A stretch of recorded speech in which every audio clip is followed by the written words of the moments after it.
Sabemos que os filhotes eles têm que ser preparados, eles têm que ser, entre aspas, domados para que eles façam sucesso nas rodas. E essa dupla aí, o Johnny, o Luiz, cara, eles já têm o caminho. Então, o trabalho está sendo feito já no Trinca-Ferro Terremoto. É um passarinho muito novo, carrega uma bagagem genética incrível, tem muita qualidade esse passarinho. Vou mostrar a seguir. Ele que tem Maluco, Cono, Bin Laden, enfim, tem uma infinidade ali de genéticas tops. Foi criado pelo criatório Veneno. E hoje eu vou mostrar mais um pedacinho de como ele está sendo tratado, cuidado, domesticado, domado e preparado para as rodas. Com vocês, Trinca-Ferro Terremoto, criatório MLV, Johnny e Luiz Carlos. Tamo junto, valeu. É aqui que vocês encontram os melhores passos do Brasil.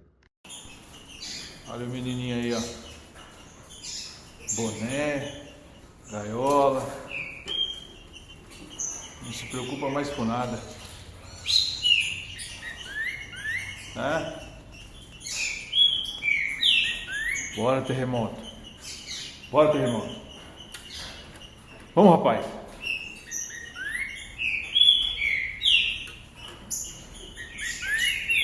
Vamos, menino.